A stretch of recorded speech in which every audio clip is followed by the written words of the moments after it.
Hey everyone, Francis here from What a Hell of a Way to Die. If you've been wondering how you can support myself and Nate here on the show, check out our Patreon at patreon.com/hellofawaytodie. Joining the Patreon at any level gets you access to our Discord server, one bonus episode a month, and early access to interviews. At the $5 level, you'll get more bonus content and an opportunity to vote on monthly Zoo Crew episodes. And at the $10 and up level, you'll get exclusive stickers, patches, and pins sent out to you every quarter. Your support means that we can keep our regular episodes free and make sure we don't have to rely on advertisers. If you can, please consider joining and supporting your two favorite veteran dads. Let's talk about these episodes. So we've got For Want of a Boot and Operation Noselift. I did want to ask, because For Want of a Boot is all about footwear, and you and I both know how important footwear is in the military. So how are the boots that they gave you in the Coast Guard? Honestly, I still have a pair. Like I were they black boots? Yeah, Okay, we did. You still have the black leather. Yeah, so because the maritime of it all, we still have black boots. Like I still had to shine them in boot camp. You were still like, they're nice and waterproof though, right? Like yeah, they're or at least like resistant. Yeah, but I mean, I would say they were Bates, like, black waterproof boots, like very heavy composite toe. The black lower was all leather. The upper was kind of like,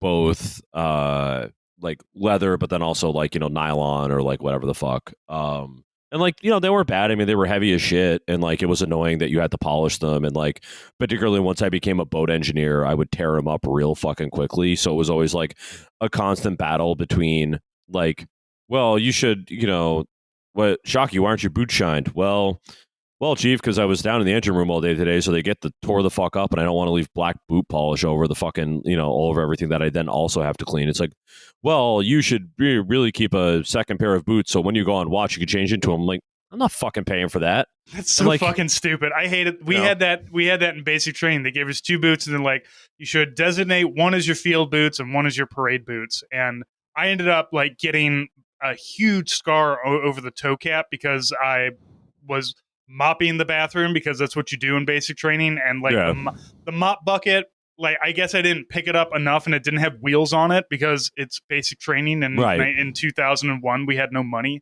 so I ended up scraping across the top of it, and like that scar never went away. Like I just put a huge furrow right into it, and it's like, well, I guess these are my field boots. But yeah, we had the same thing. It's like, no, you should have a pair of boots that you can fuck up and a pair of boots that are nice. And like, I think I should be able to fuck up both of my boots, honestly. Like, I'm a soldier.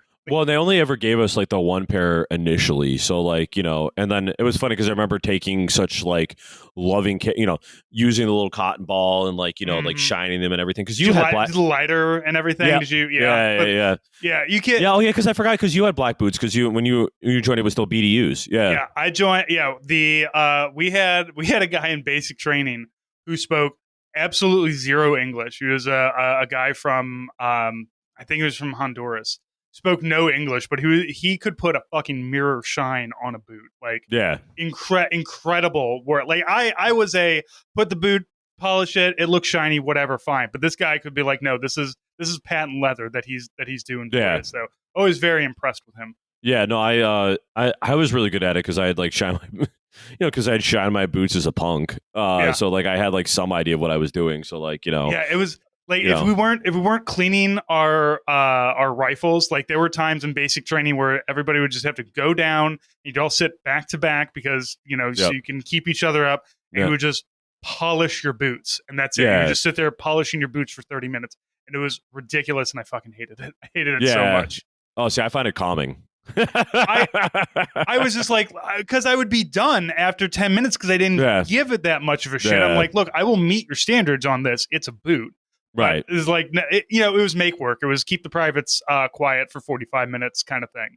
Yeah, like we all have paperwork to do about the guy who like, decided he didn't want to do this anymore and like got himself kicked out last week. So like we have to do that, and we need you all to just like do something. It's the equivalent of like, here's your Game Boy, entertain yourself. Yeah. But yeah, so something that I learned was when I went to Afghanistan in 2004. It's when I got my first pair of desert boots because they moved over to DCUs. They hadn't quite moved over to that really shitty universal camouflage, so we had the DCUs. And those boots tore my feet up like within 3 days of being in Afghanistan. So I was on a soft shoe profile for a little bit. I got to wear sneakers around Oh, yeah? Afghanistan for a week. It was nice. But I learned after that like the boots that they give you are shit and they suck and don't wear them. And after Afghanistan, I always bought my own boots. Oh, yeah? Which like in the aughts was very fraught because like we had just moved over to the brown boots and all of these companies were just like, yeah, we can make brown boots. But like the Army hadn't said, here's the standards we want to keep them to. So like Nike made these like brown slipper boots that like people loved, but would get torn up and had like no ankle support or anything. And yeah. So I do still have a pair of boots, but it's a pair of boots that I paid like $250 for. And has, you know, nice insoles in it and everything. Like I have orthopedic Army boots at this point because I was old and, you know, you need your feet. You're going to be on your feet all the time. You need your feet to be comfortable.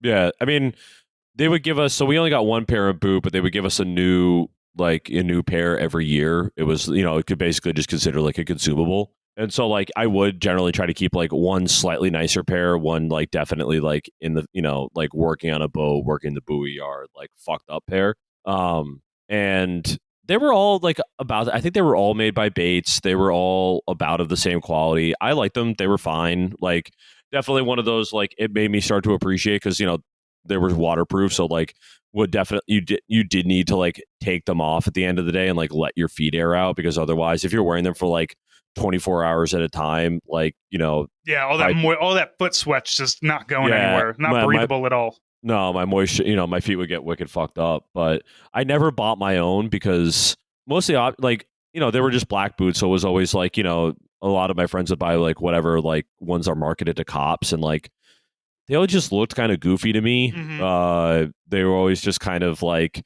they were like lower, which like you still had to like, you know, blouse our ODUs around them, so like it looked weird. It just kind of like looked like you were wearing like little booties. Right. It's like either they're big sneakers or they're not quite boots, and it's that weird like it doesn't go all the way up the leg like a boot does. It's like 3 inches short, and it just looks fucking goofy.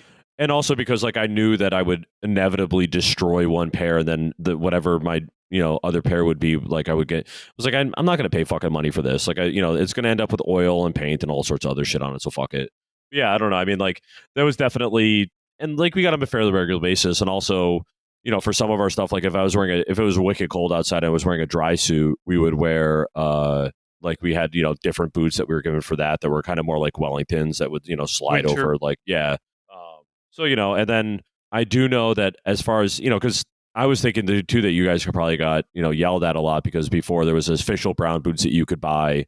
You know, I'm sure that there was a lot of like, you know, command sergeant majors everywhere, just, you know, like giving you shit because it wasn't precisely the kind of shade of brown boot that they wanted to see.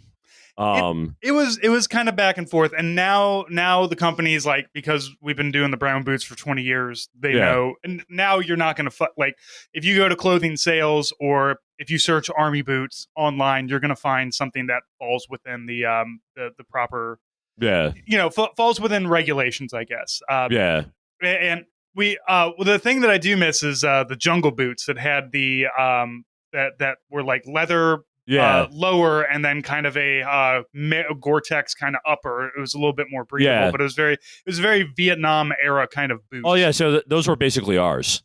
Those were those are really nice boots. Yeah, I don't know. I mean, but it is funny because like I did look once, and boat shoes are officially authorized in the Coast Guard. You can do you have to wear socks with them? I think so, but like which like I think the only units I've ever heard of, like I think like they get issued them on was it the Cutter Eagle, which is like the Nazi prize ship that like we train cadets on.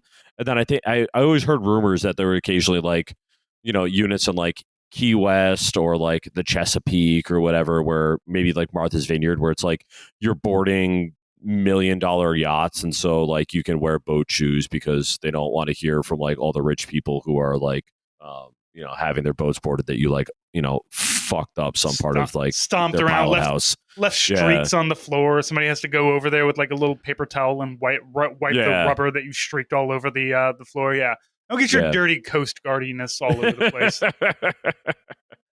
All right, so for want of a boot, Hawkeye has a big hole in the bottom of his boot, and he's trying to get a new pair of boots. This is kind of this episode is very much a trope inside of a lot of TV shows where it's the bartering episode, right? Where it's I need something, so I have to give you something. I need to get you that person something. I need to get that person something. The entire thing is just Hawkeye is trying to get a new pair of boots.